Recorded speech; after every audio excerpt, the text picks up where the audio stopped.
¿Cuál sería la consecuencia de la creación de colegios musulmanes y escuelas musulmanas que están haciendo una colonización ideológica con los niños desde pequeños? Eso pasa no solo con el musulmanismo. Pasa aquí sobre padres que tienen valores cristianos y mandan a sus hijos a colegios o universidades con ideologías totalmente opuestas al cristianismo. Siempre ha habido una guerra ideológica en el tema de la enseñanza y del currículum. Lo que tú dices es que de las personas que más deberían de estar preocupadas y evitar que el musulmán se irraiga en la sociedad dominicana son los padres, porque afecta mucho también la formación de sus hijos.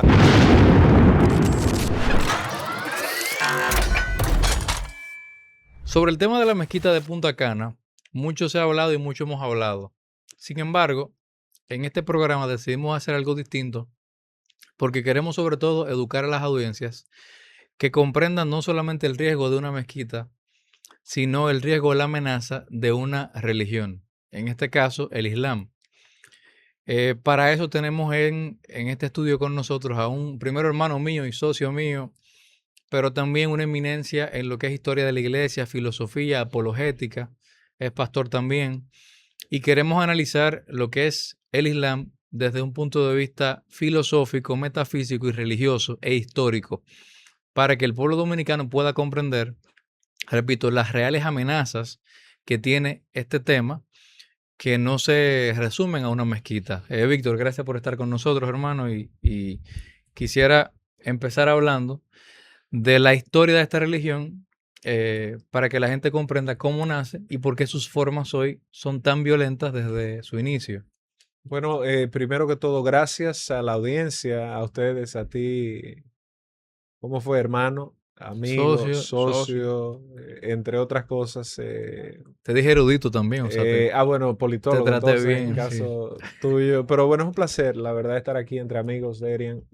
Y me encanta participar de espacios que van en cierne, en crecimiento, que van avanzando, porque mañana esto será una plataforma mucho más influyente de lo que ya es aquí en la República Dominicana. Y estos primeros cimientos, cuando miremos atrás en el tiempo, podremos ver el aporte o la responsabilidad que no asumimos en caso de que sí fuera, que hicimos uso de ella. Bueno, pero en ese orden, pienso que al referirnos de la mezquita de Punta Cana o del Islam específicamente, mucho también se ha hablado y se ha generado cierta confusión al respecto sobre el tema de las libertades de culto, sobre el tema de las libertades religiosas.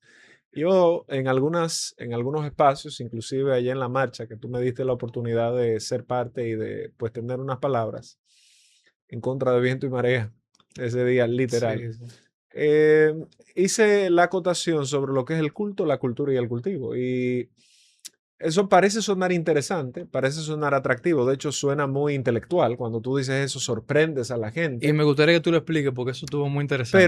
Pero más allá del wow factor que tiene, que yo le diga aquí a la gente, por ejemplo, usted sabe que culto, cultura y cultivo tienen la misma raíz.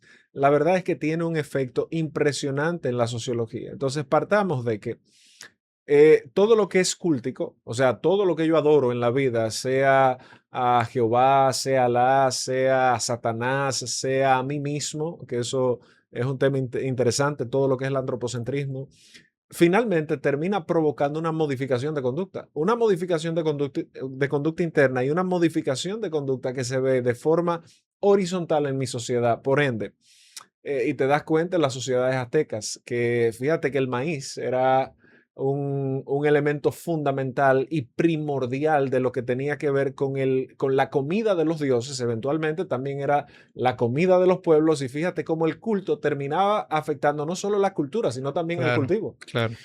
Una pregunta, Víctor, y perdón Sí. que te interrumpo. Tú dijiste que todo lo que le hacemos culto claramente afecta a nuestro comportamiento y nuestra forma en el día a día. Vamos a ir al terreno, en Punta Cana. Ujú. La mezquita está en una zona de personas desfavorecidas, por así decir, y de muchos inmigrantes haitianos. ¿Qué tanto afecta esa mezquita, el cambio cultural que lleva el Islam en las sociedades y el peligro que representa, en esa zona tan desfavorecida en la que está ubicada actualmente, en la que la están construyendo, ¿qué tanto puede afectar Bueno, eso? mira, yo creo que el Islam, yéndonos a la historia, como nace, estamos en el siglo VII, el siglo séptimo de la historia o de la era cristiana actual, y un personaje llamado Mahoma que era un personaje ejemplar en esa época, o sea, era una persona que, de hecho, muchas de sus tradiciones eran judaicas, o sea, basadas en los textos abrámicos, en la ley judía. De hecho, algunos historiadores consideran que era ebionita, que era una de las sectas judías O sea también. que Mohamed era judío.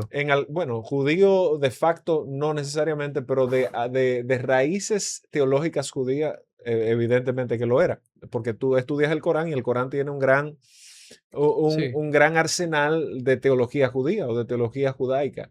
Pero es interesante ver el contexto que estaba pasando y después nos vamos a Punta Cana. El contexto es que Roma cae en el año 476, es el último emperador que se llamaba o se llamó Rómulo Augusto.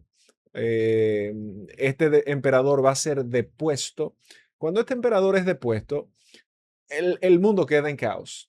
Y eso afecta evidentemente la geopolítica. Esto no es un tema teológico, tiene aristas teológicas, pero esto es un tema geopolítico. ¿Por qué queda en caos?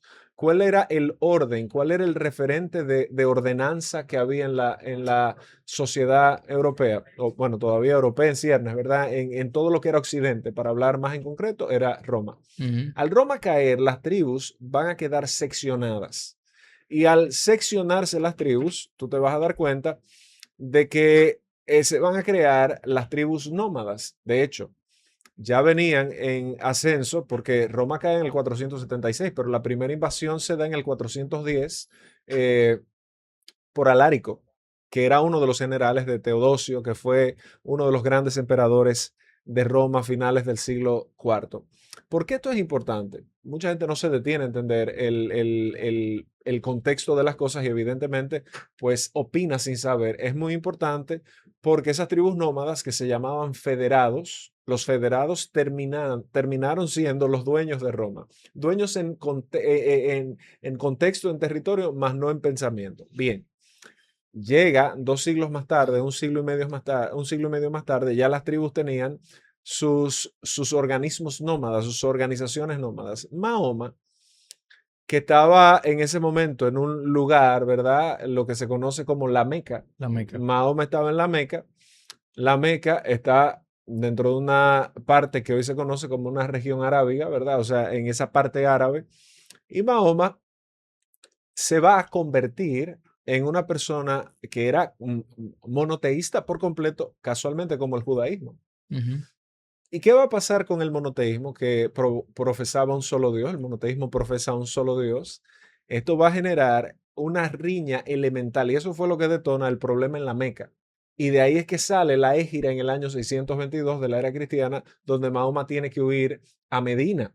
Pero principalmente cuando Mahoma en el año 610 entra a una cueva y en esa cueva tiene una revelación con el ángel Gabriel, y viene el ángel Gabriel, fíjate que son los mismos ángeles del judaísmo, viene el ángel Gabriel y le da todo un dictamen y él lo asume y abraza el monoteísmo, un solo Dios, no te harás imágenes, lo que se llama iconoclastia, ¿verdad? O sea, Pero esa antes de eso, Mahoma era monoteísta. totalmente, pero Ok.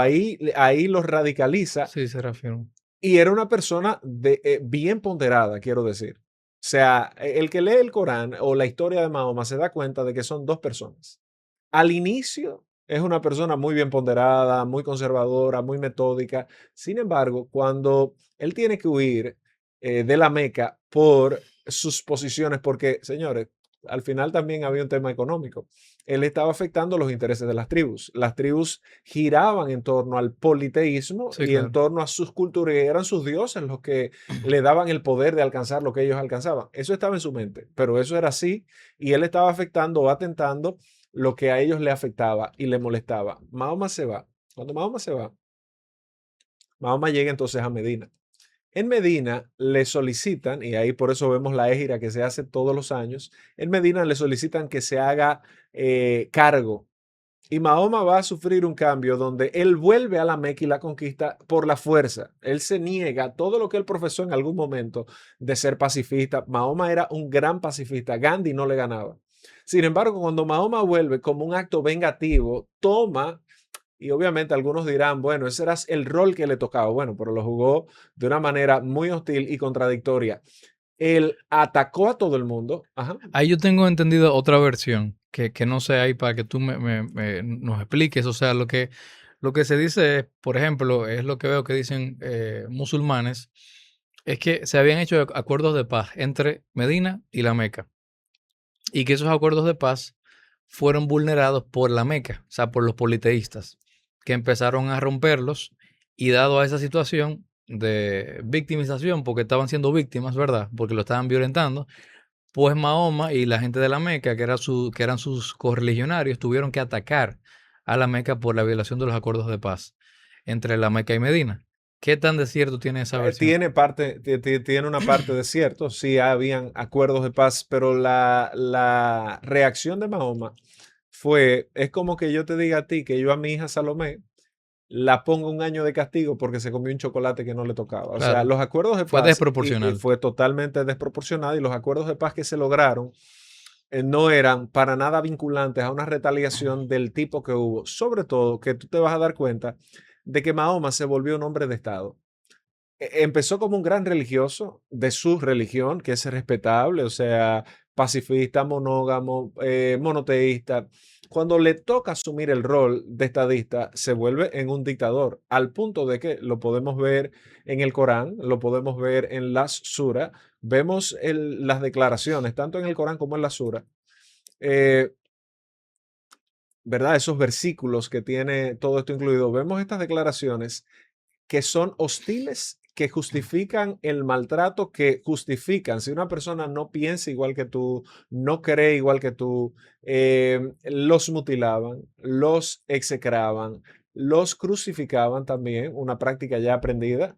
Y tú dices, bueno, ¿qué le pasó a este hombre? Aparte de que vamos a ver el caso de Ayesha, que es el caso yo creo que De ahí más, ya sí. el, Sí, el caso de la de pedofilia. la pedofilia que lo han querido justificar muchísimo, pero lo que está a la vista no necesita espejuelos. Este hombre deja a su primera mujer, que fue, ojo, la que lo hizo relevante, la primera esposa que él tuvo, que era la que tenía dinero, la que tenía posición, fue la que lo hizo relevante a él. Él la deja por esta niña de 6 años, una niña de 6 años, con la que él va a contraer matrimonio a los 9 años. O sea, es un acto barbárico, Ujú. pedófilo, criticado por él en anterioridad.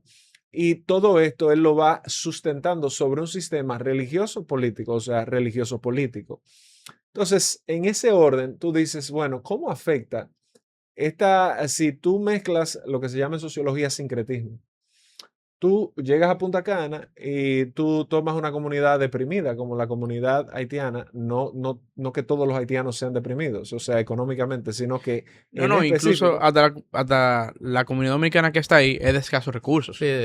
tú tienes una sociedad deprimida económicamente ahí, que eso es un microcosmos, y tú dices, bueno, en biología hay algo que se llaman caldos de cultivo, donde tú vas a poner un caldo, ¿verdad? Y ahí se cultivan bacterias. ¿Qué pasa cuando tú mezclas este deseo de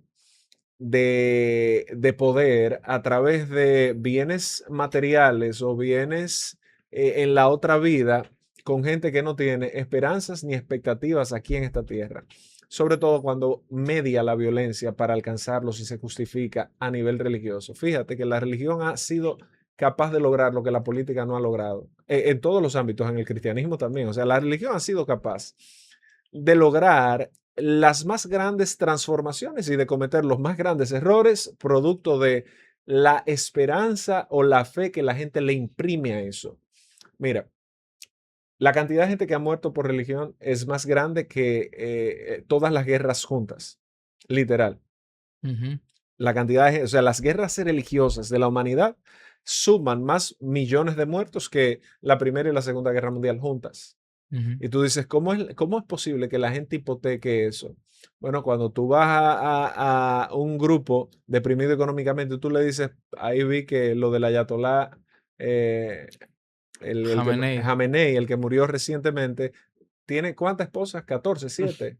Una cantidad que él no puede con ninguna. Y Porque como ya, 300 mil millones de dólares. pero esos son en vida real. En la otra vida Sí. decían que le tocaban, creo que eran 7 o 14. Él no puede con ninguna ya, porque Ujú. ya le da, no puede, pero le tocaban 14. Entonces, no sé si recuerdan los atentados de las Torres Gemelas, fuera de todas las teorías de conspiración. Ese paraíso prometido por hacer la voluntad de Alá, que tiene tiene mucho de coincidente con algunos aspectos de la esperanza o de la parucia cristiana. Aquí hay un tema, y es que cuando la gente se monta ahí y dice, bueno, yo puedo cambiar mi vida, puedo ahora basar mis acciones bélicas en temas de violencia Por otra vida. para otra vida o por una teología, la que fuera. En este caso sí, se canjea la eternidad, se canjea todo lo que es apetecible, que tú humanamente no vas a alcanzar aquí en esta tierra. Bueno, pues tú tienes ahí un reto enorme porque eso es un caldo de cultivo para que si se junta esta escasez con una teología donde la gente puede a través de la violencia justificar cosas. Te pongo un caso. En Europa, lo que está pasando en Europa, en toda Europa. Hay un libro que es una novela histórica.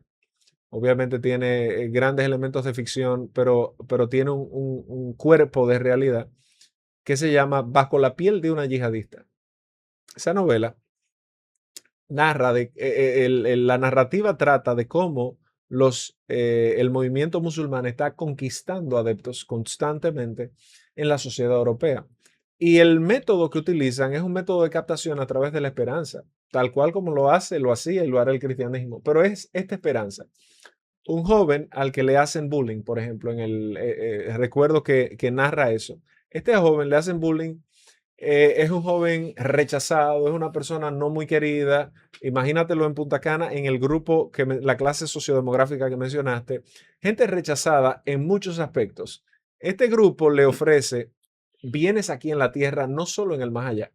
El cristianismo te habla de, bueno, de que ausentes aquí, presentes al Señor, pero entre ausentes aquí, presentes al Señor, ya te moriste. El islamismo te presenta diferentes etapas que comienzan aquí en la tierra que a mucha gente le hacen más sentido. Por ejemplo, una gente rechazada, y decía este autor, eh, de cómo empezaban los temas, las captaciones propagandísticas a través del website, de la web, y de repente, Darian, a ti te están haciendo bullying o lo que fuera, y a ti te decimos, mira, únete al ejército donde el más allá te espera y aquí te vamos a dar un arma, un fusil, te vamos a dar dinero por hacer esa misión. Sí, yo te estoy conquistando, pero más Eso es allá. como el ejército recluta. El ejército americano recluta. Pero fíjate, para mí, esta es una lectura muy personal. Detrás de ese reclutamiento hay un sentido de propósito que a la persona rechazada se le imprime, porque ahora a mí aquí no me quieren, pero aquí no solo me quieren,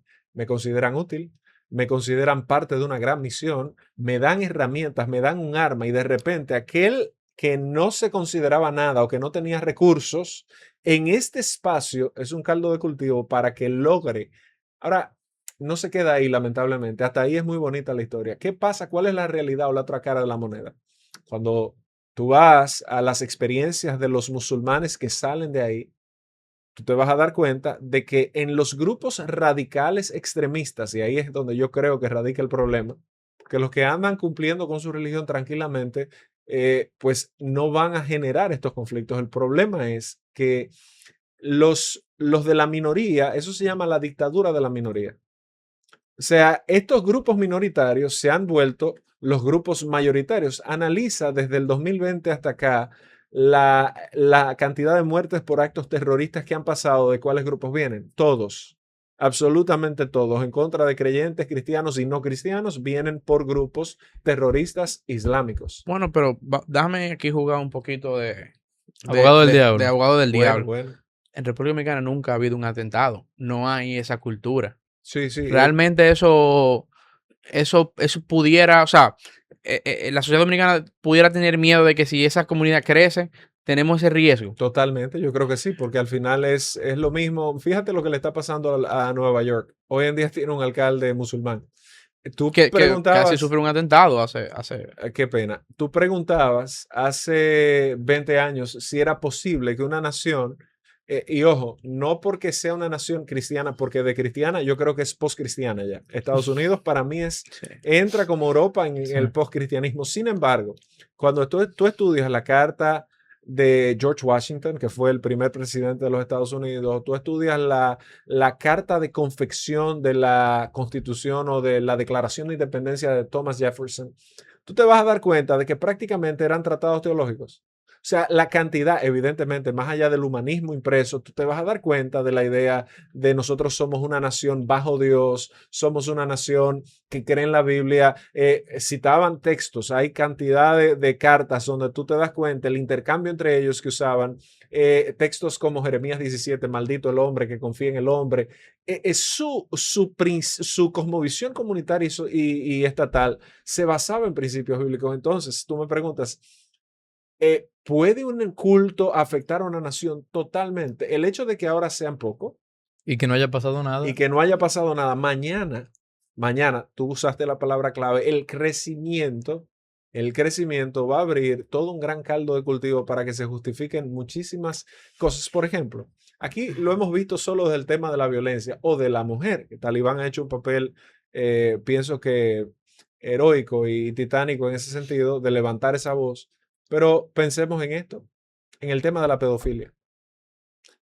Nosotros tenemos, yo creo que todavía un video que corre y corre y corre y corre, donde uno de los debatientes en otra plataforma Sí. hablaba de que una niña de 6 años o de 9 años no es una niña, es una mujer. Genial. O sea, es lo más absurdo biológicamente que se ha escuchado. Yo Eso lo creo, decía el musulmán. correcto, Sí.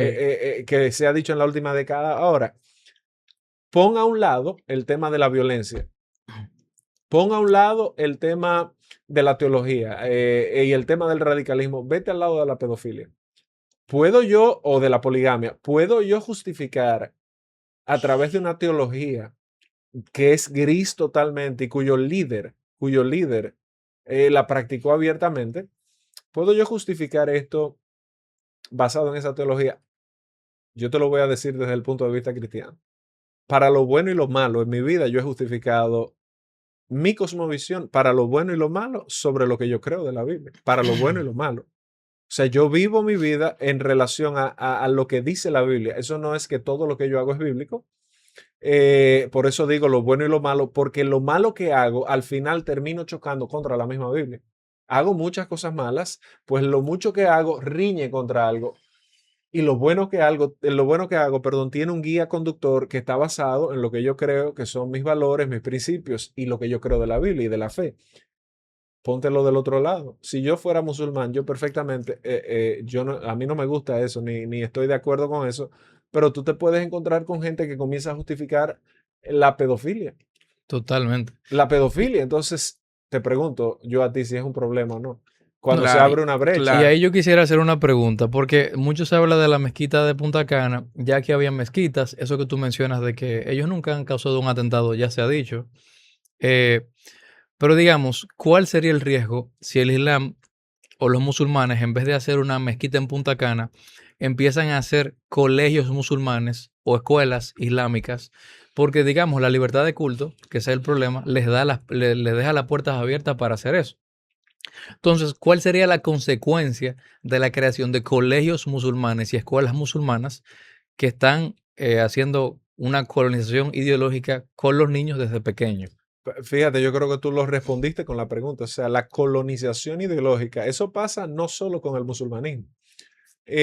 Pasa aquí sobre padres que tienen valores cristianos y mandan a sus hijos a colegios o universidades con ideologías totalmente opuestas al cristianismo porque van a basar la idea de que la ciencia es la ciencia y la ideología y la teología es otra cosa. Pero yo pienso que primero es anacrónico, o sea, no es, riñe en contra de la historia, no debería usarse ya. Segundo, es antihistórico. ¿Por qué?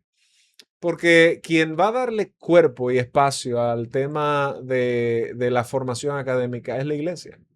Se quiera o no, y eso tenía evidentemente un gobierno de pensamiento.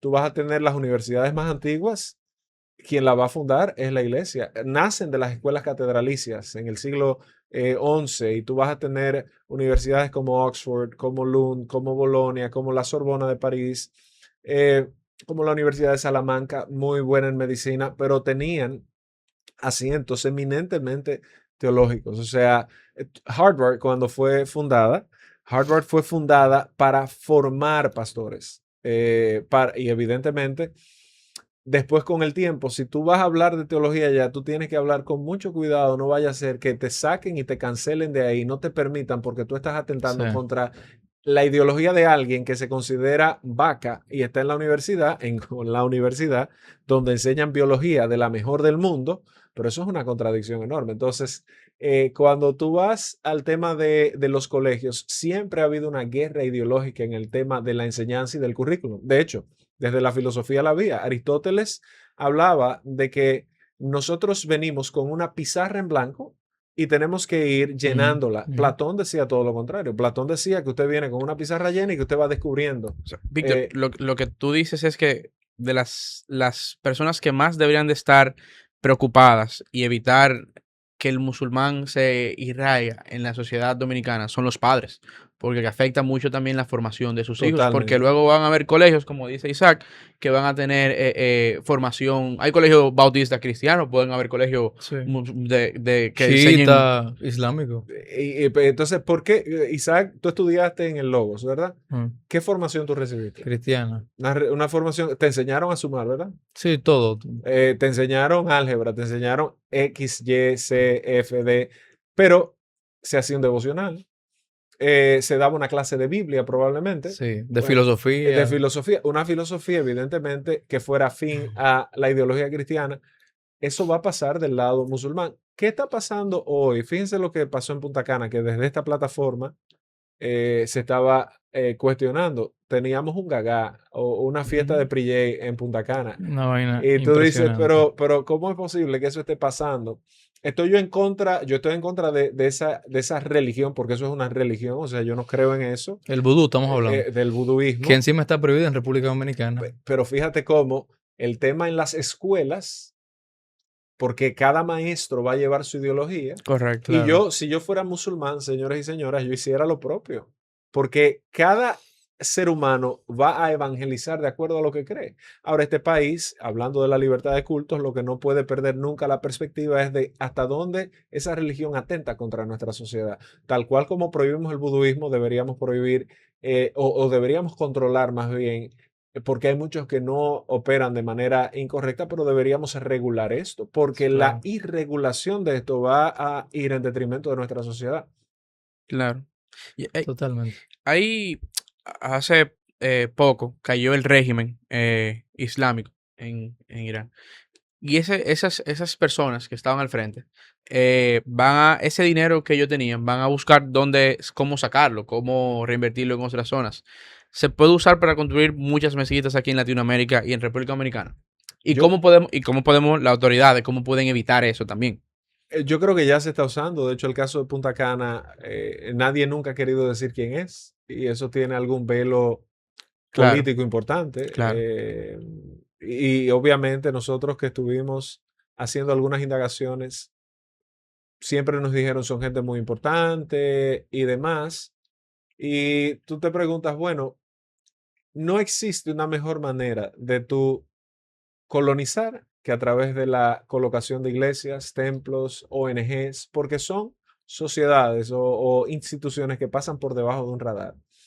Ya se está haciendo porque en Haití la cantidad de mezquitas que hay, fíjate qué oportuno.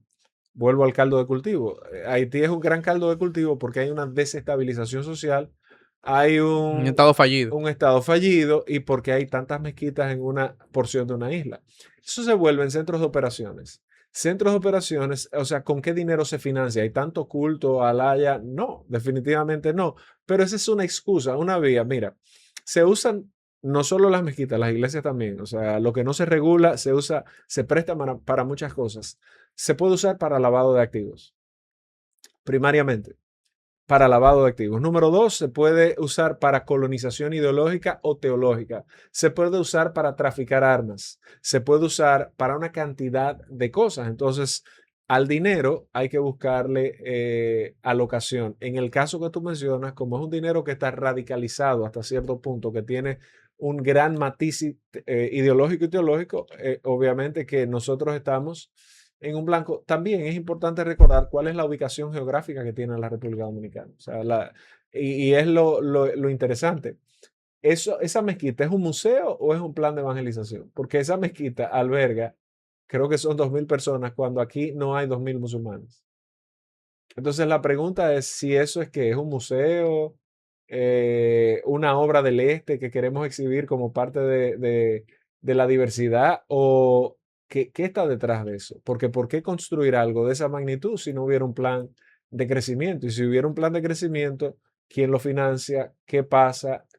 Y debemos entonces poner los controles que la sociedad dominicana debería tener. Claro. Voluntad política es lo que tú mencionas, pero yo creo que los políticos actuales, tanto a la iglesia, a la católica, a la protestante, en este caso a la musulmana, no le tienen una buena respuesta. O sea, no saben articular bien. Fíjate que en su momento, en la época del otrora cardenal Nicolás de Jesús López Rodríguez, tú tenías a una persona que hay cosas que yo admiré de él y debo decirlas, pero tenías una injerencia en temas que no tenían que ver con iglesia. Tenías una injerencia clara de un hombre que se paraba y decía, así no, así sí, en materia nacionalista, así sí. La iglesia jugaba un rol político y los políticos, como la iglesia representa votos Claro. y los musulmanes representan votos, los políticos tienen una respuesta a veces muy ambigua para tratar el tema. Entonces falta voluntad de gente que le duela a su país, más allá de que le duelan los votos de unas urnas. Sí. Señores, el tiempo se nos ha ido. Vamos a hacer otro episodio porque creo que el tema da para más, pero es un tema denso. Tocando el tema del Islam, la historia todavía quizás me quedan algunas lagunas que me gustaría que la gente comprenda, y también creo que nos faltó explorar un poquito a nivel teológico la amenaza de la religión. Pero bueno, gracias hermano por haber estado con nosotros, y vamos a hacer otro episodio con este tema pendiente de la parte 2.